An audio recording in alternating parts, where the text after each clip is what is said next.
Yuk pahami langkah pertolongan pertama pada kecelakaan dengan tepat dan benar.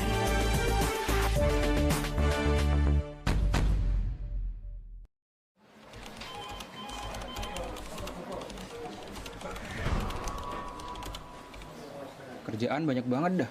Aduh, puyeng kalau gini nih.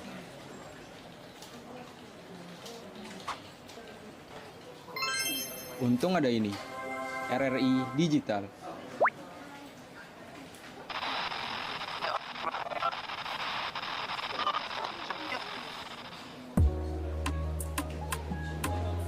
Nah, ini baru asik.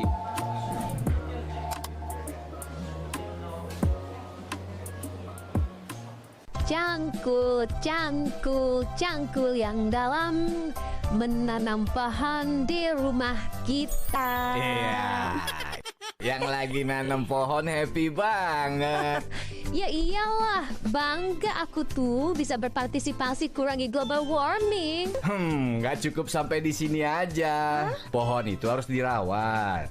Dan pastikan mereka itu tumbuh dengan baik. Sehingga benar-benar bermanfaat. Oh iya ya, kok aku nggak kepikiran ke sana? Selain itu, kurangi penggunaan sampah plastik dan lakukan daur ulang, hemat listrik, dan gunakan energi alternatif. Waduh, banyak juga tugas kita ya. Aku pikir cuma tanam pohon doang.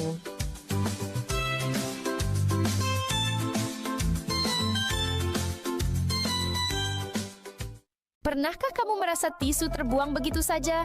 Tahukah kamu, produksi tisu berdampak pada penebangan pohon dan penggunaan air yang banyak? Tapi tenang, ada cara mudah. Pertama, gunakan tisu secukupnya, cukup 1 lembar saja. Di rumah, ganti dengan lap kain atau handuk untuk lebih ramah lingkungan. Jika terpaksa pakai tisu, pilih yang terbuat dari bahan daur ulang. Dengan langkah kecil ini, kita ikut menjaga kelestarian alam. Bumi jadi lebih sehat, kita pun ikut senang. Yuk, mulai bijak gunakan tisu demi bumi kita. Jangan lupa like, share, dan subscribe ya. Di pagi yang sibuk ini, Budi sepertinya punya semua waktu di dunia. Tapi sebuah notifikasi kecil akan mengubah segalanya. Satu kecurangan pandang, satu detik yang sepertinya tidak penting. Fokusnya terbagi, bahaya mengintai. Astaga.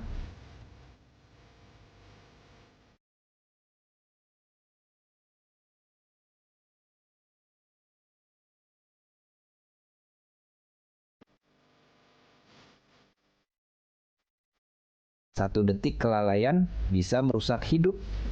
HP bisa menunggu, tapi hidup tidak. Jangan biarkan HP mengendalikan hidupmu. Fokus saat berkendara, pulang dengan selamat. Jangan bermain HP saat berkendara.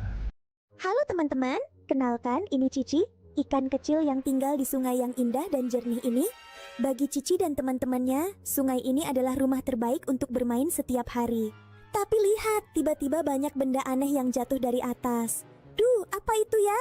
Sampah plastik mulai menutupi rumah Cici. Airnya jadi tidak segar lagi untuk bernapas.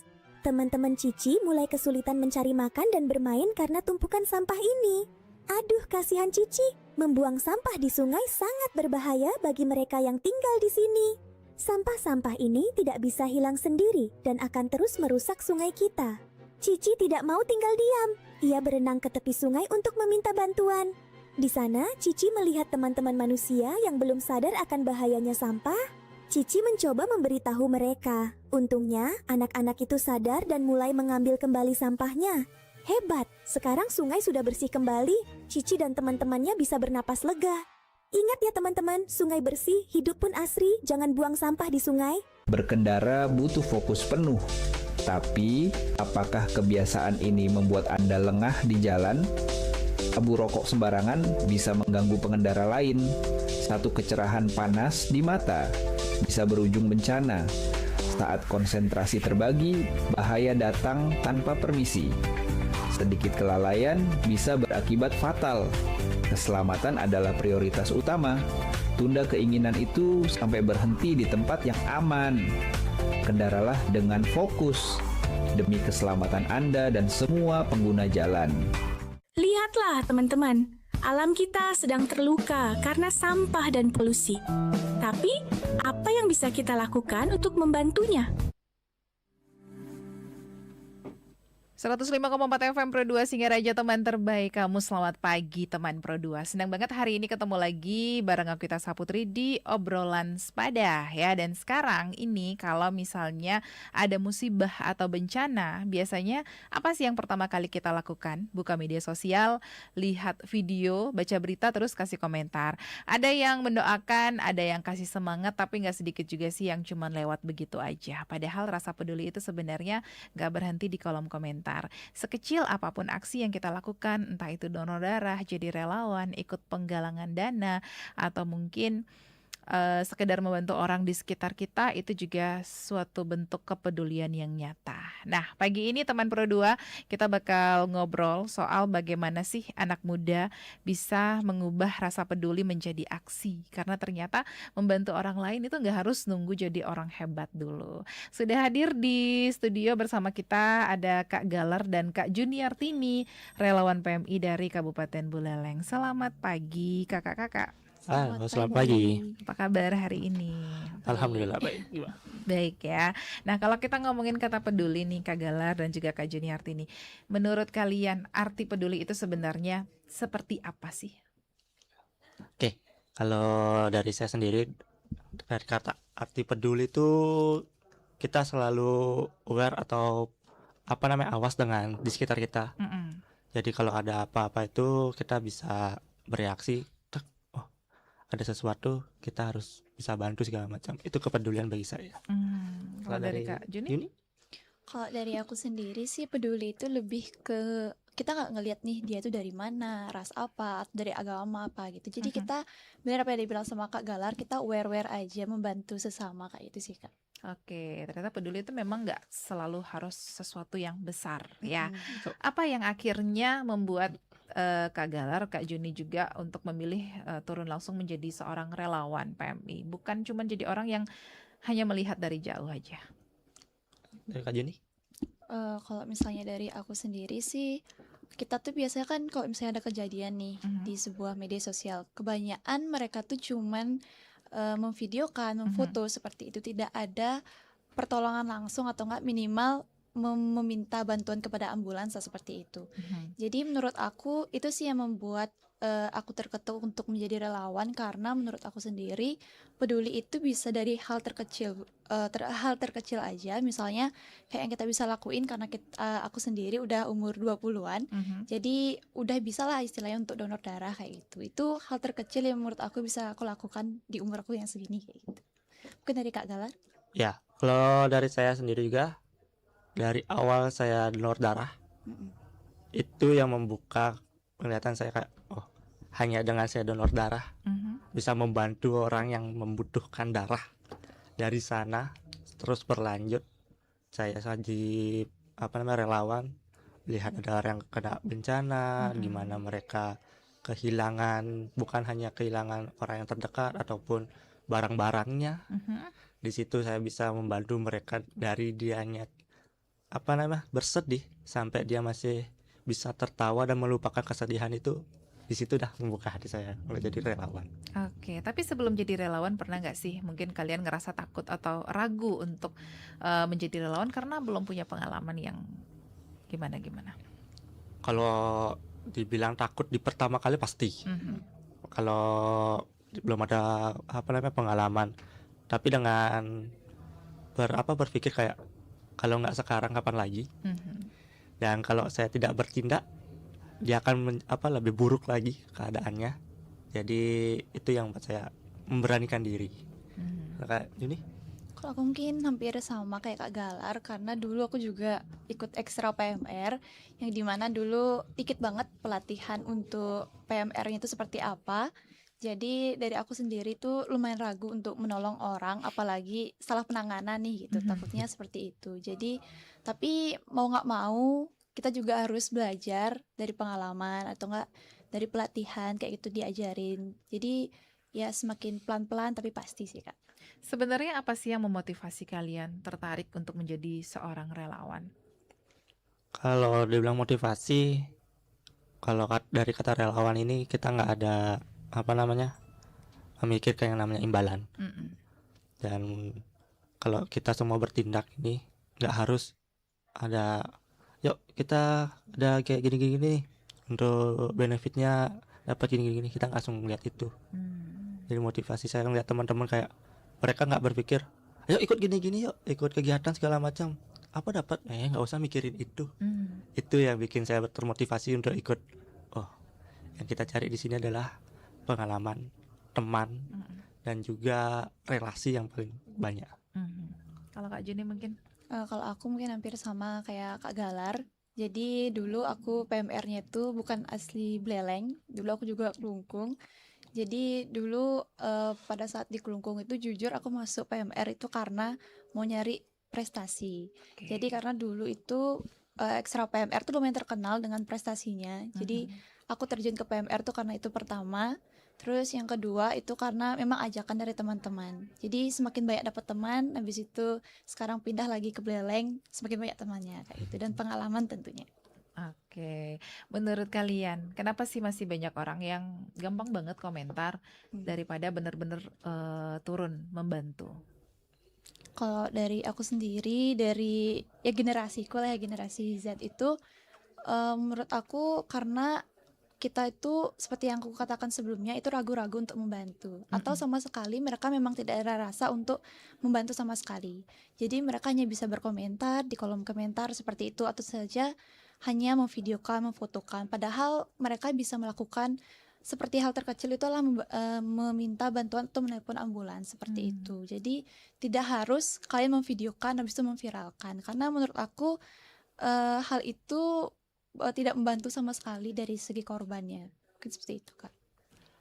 Ya, kalau dari saya, kalau di kasusnya memang terjadi kecelakaan, kemungkinan besar semua pasti pada takut untuk melakukan penanganan karena mereka belum punya apa namanya basicnya di sana.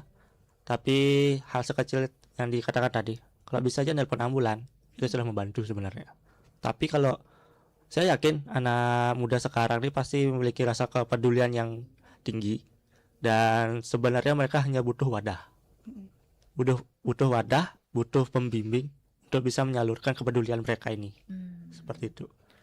Oke, memang kalau dipikir-pikir kadang-kadang orang itu lebih mudah untuk mengambil handphonenya untuk buat video, mengetik komentar daripada bergerak ya.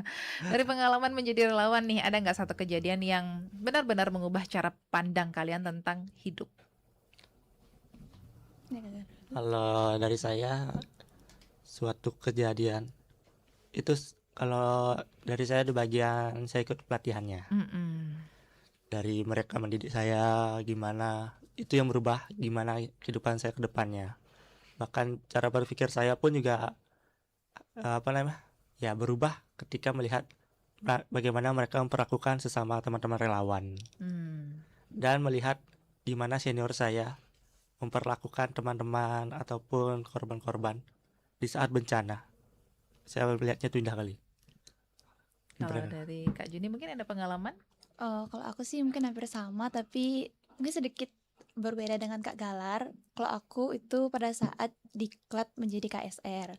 Nah di sana tuh mungkin teman-temanku mungkin melihat diklat ini kasar banget sih. Itu kita disuruh makan cepat-cepat dan segala macam gitu.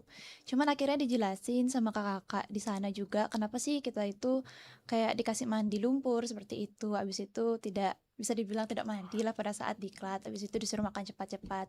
Karena memang pada saat terjadi bencana semisalnya, itulah yang kita rasain kayak gitu. Kita tidak tahu nanti di bencana itu kita bisa ngapain aja. Habis itu kita sangat-sangatlah menghargai pada saat itu makanan sekecil apapun, sebutir nasi pun itu sangat berharga. Kayak gitu sih, Kak. Oke, ternyata teman Pro 2 peduli itu bukan soal seberapa besar bantuan yang kita bagikan ya, tapi seberapa besar kemauan kita untuk mulai bergerak. Masih banyak cerita inspiratif dari Kak Galar dan juga Kak Juni. Jangan kemana-mana, dengerin terus obrolan Sepada hari ini. Dengan semangat dan kreativitas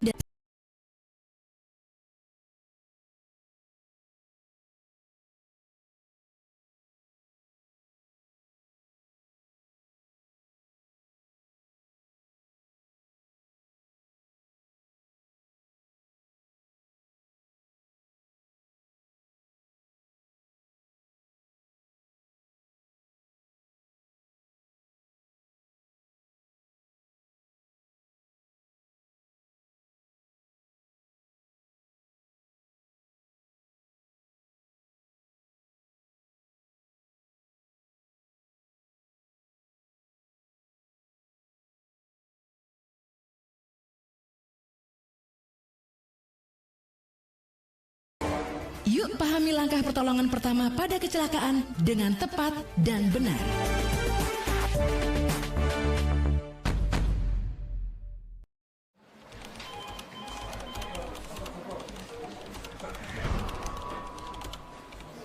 Kerjaan banyak banget dah. Aduh, puyeng kalau gini nih.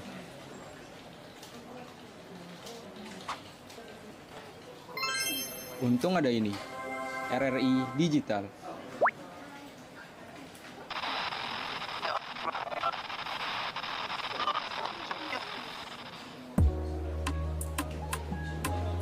Nah, ini baru asik.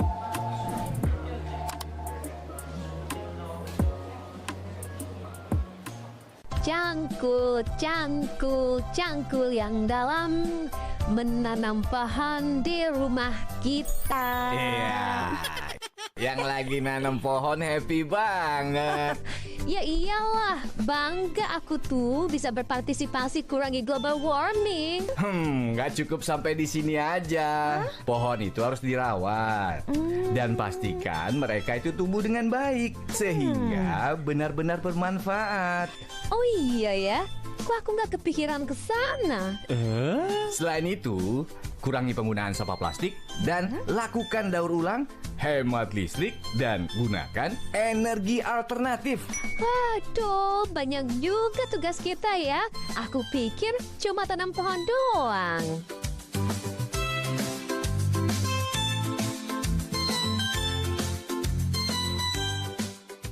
Pernahkah kamu merasa tisu terbuang begitu saja?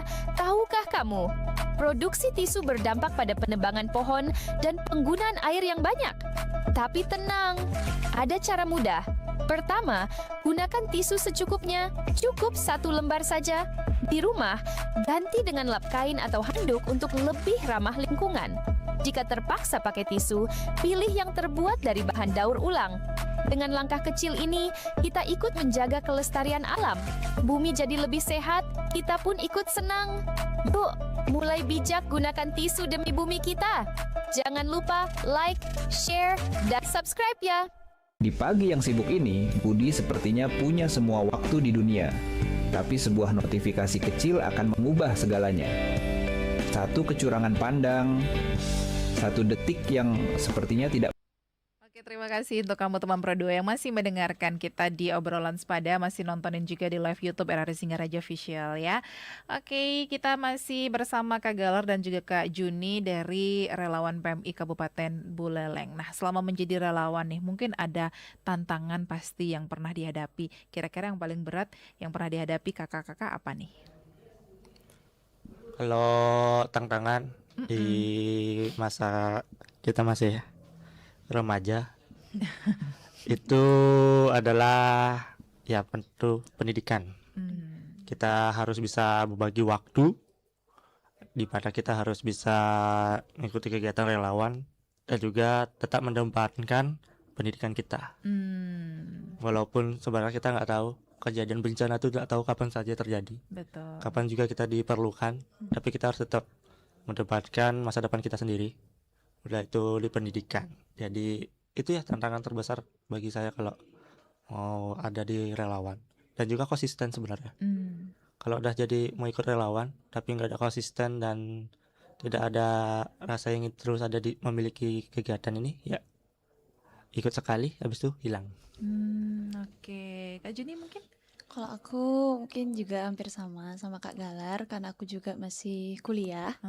Habis itu juga jadi anak rantauan, itu cukup ya masih susah lah untuk aku, untuk kadang-kadang manajemen waktu seperti itu. Dan yang Kak dibilang Kak Galar juga, kita perlu konsisten untuk menjadi relawan, karena pengalaman aku sendiri itu di kampus, lebih tepatnya banyak teman-teman aku sendiri ataupun rekan-rekan aku yang lainnya itu kadang nggak konsisten mereka menjadi relawan. Jadi ikut kegiatan sekali, abis itu ngerasa aduh aku capek, aku mau fokus aja ke kuliah atau nggak mau fokus ke organisasi yang lain, seperti itu. Jadinya mereka ya udah keluar dari relawan, seperti itu sih Kak. Tapi kalau misalnya tantangan di lapangan nih pada saat ada bencana mungkin ada nggak? Kalau di lapangan lebih memanage percaya diri aja. Kalau bagi saya, kalau udah ketemu masyarakat itu sebenarnya itu bikin deg-degan. Kenapa gitu? Karena satu kata aja kita salah ngomong itu bisa berakibat fatal sebenarnya. Karena kita tahu kalau korban itu lagi merasa bersedih atau lagi ada kehilangan segala macam, kita salah kata aja atau kalimat itu bisa membuat dia lebih down lagi. Itu yang bikin kita ada gimana nih, salah ngomong atau gimana. Sama juga kalau ada orang kecelakaan atau gimana. Ini kalau saya salah penanganan lagi lebih buruk orangnya nanti, itu yang bikin tapi harus itu yang dilatih, percaya diri. Oke. Kalau dari aku sendiri sih, karena kan pengalamanku nggak sebanyak Kak Galar dalam menangani kayak kecelakaan atau nggak bencana. Aku lebih ke misalnya jaga misalnya kayak jaga sepak bola, futsal dan lain-lain seperti itu. Yang dibilang Kak Galar tuh benar. Komentar dari orang-orang tuh kadang bikin kita kayak, aduh, kita salah nggak ya? Kadang-kadang juga ada yang bilang, PMI-nya ini lambat banget sih kayak gitu. Jadi kita kayak emosi gitu, terpancing emosi. Tapi di satu sisi kita juga nggak mungkin menangani pasiennya dengan emosi kayak gitu. Jadi itu sih tantangan kadang-kadang. Oke, jadi memang yang diuji itu bukan cuma tenaga berarti ya. Ada emosi. mental ini juga ternyata. Nah, mungkin pernah ngerasa capek, sedih, atau bahkan pengen nyerah aja deh, pengen berhenti jadi relawan? Kalau dibilang capek pasti ada. Saatnya kita capek pas bagi saya itu pernah capek. Tapi capek itu bukan jadi alasan saya untuk pergi. Oke. Capek boleh, silakan mau istirahat, tapi jangan lupa untuk kembali. Itu aja sih. Kalau aku capek tuh pasti ada, karena antara kuliah juga dan organisasi yang lain juga di kampus. Jujur itu capek. Kadang aku juga ngeluh ke orang tua seperti itu, ayo capek kayak gitu. Cuman ya dibilang kuat-kuatin aja gitu, kan nanti di dunia kerja pasti lebih capek kayak gitu. Oke. Nah, kalau kita ngomongin soal era digital ya, sekarang kan media sosial itu lebih banyak membantu digunakan oleh banyak orang seperti itu, apalagi anak muda. Kalau menurut kalian, apakah media sosial itu lebih banyak membantu aksi kemanusiaan atau justru membuat orang merasa cukup hanya dengan berkomentar? Kalau aku sendiri mungkin itu 50-50 ya Kak ya. Karena kadang kita juga menginformasikan seperti open donasi seperti itu tuh lewat media sosial lebih efektif. Kalau misalnya dibandingin dengan kita menempel poster dan lain sebagainya, itu kurang efektif. Tapi terkadang untuk kejadian seperti yang sudah terjadi sebelumnya, kayak kecelakaan seperti itu, memang lebih banyak orang hanya memvideokan saja daripada menolong. Mungkin seperti itu. Dari Kak Galar mungkin? Ya, karena saya berkecimpung di bagian posko, yaitu di mana manajemen datanya semua. Sebenarnya media sosial itu sangat membantu bagi kami. Kalau ada kecelakaan ataupun bencana, kita paling pertama tahu tuh dari sosial media. Sebenarnya dari warga yang memvideokan, mengupload, itu sudah langsung kita tahu, oh ada bencana. Dari sana kita bisa koordinasi sama teman-teman BPBD segala macam. Ada bencana nih di sini gitu. Tapi memang selalu ada hal baiknya, ada hal buruknya juga kalau di sosial media. Karena mereka hanya bisa mengupload dan orang-orang hanya bisa komen. Tapi dengan sebenarnya mereka komen dan itu membuat itu jadi viral, dan itu kita jadi tahu, oh ada bencana nih. Jadi itu bisa menarik perhatian yang orang yang memang peduli jadinya. Seperti itu. Karena memang sekarang semuanya serba viral ya. Betul. Cepet banget Cepat. kayaknya. Oke, tapi kalau kalian melihat anak muda sekarang, sebenarnya mereka peduli nggak sih? Atau mungkin cuman belum tahu aja tuh harus mulai dari mana? Ya, kalau dibilang seperti tadi saya ucapkan, mereka pasti ada kepedulian. Saya yakin itu. Mereka pasti ada kepedulian. Seperti Juni juga pasti ada kepeduliannya. Mereka hanya perlu wadah untuk menampung kepeduliannya itu aja. Apakah mereka ikut ke PMR atau ke pramuka yang lain-lain, itu pasti salurannya mereka. Dan mereka kalau ada kecelakaan, saya yakin mereka pasti peduli ingin nolong, tapi mereka nggak tahu gimana caranya. Itu aja sih. Oke, Kak Juni mungkin sedikit. Kok dari aku terus juga hampir sama kayak Kak Galar. Cuman yang kayak dibilang juga kita nggak tahu nih kita mau ngapain kayak gitu. Kita harus menghubungi siapa sih kayak gitu. Atau nggak minimal kita harus ngapain nih di lokasi kayak gitu. Apakah dengan memvideokan saja dan memviralkan itu sudah cukup atau bagaimana kayak gitu. Oke.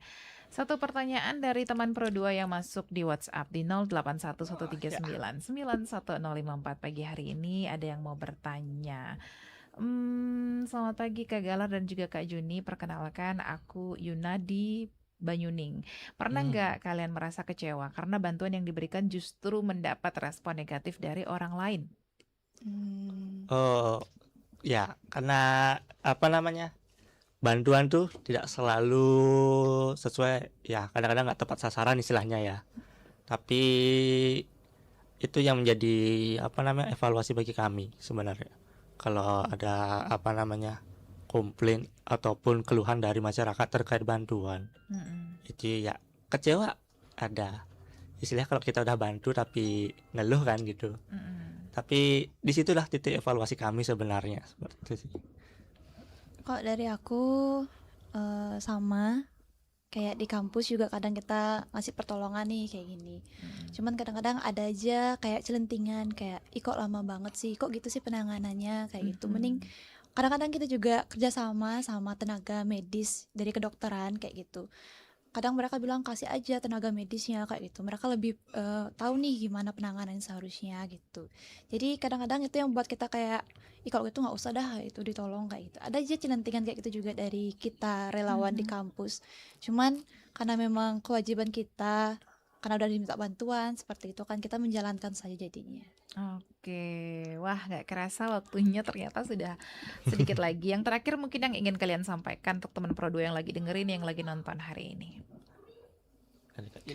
Dari aku itu aksi nyata itu tidak hanya harus kita nih yang membantu, tapi kita juga bisa meminta bantuan dengan yang lain. Semisal ada kecelakaan atau bencana seperti itu, kita bisa menghubungi.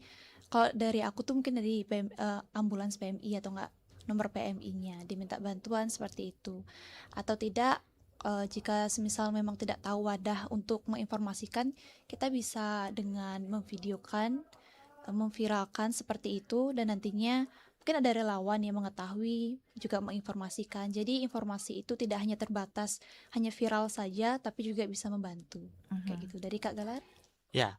Untuk teman-teman yang memang di luar sana yang memiliki kepedulian, dinyatakan bahwa aksi nyata kita tuh nggak sebatas cuma mengetik, memviralkan.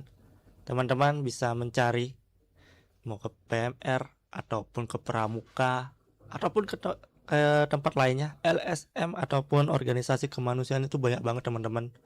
Kalau mau join sebagai relawan untuk mewujudkan aksi nyata kalian, kami tunggu. Oke, terima kasih ya. Jadi teman Pro 2 dari cerita Kak Galar dan Kak Juni, kita belajar kalau rasa peduli itu nggak cukup berhenti di ucapan atau komentar. Yang paling penting adalah keberanian untuk mulai melakukan sesuatu. Kak Juni, Kak Galar, terima kasih banyak waktunya hari ini sudah berbagi cerita dan juga pengalamannya. Sampai ketemu lagi teman Pro 2 di obrolan sepada berikutnya.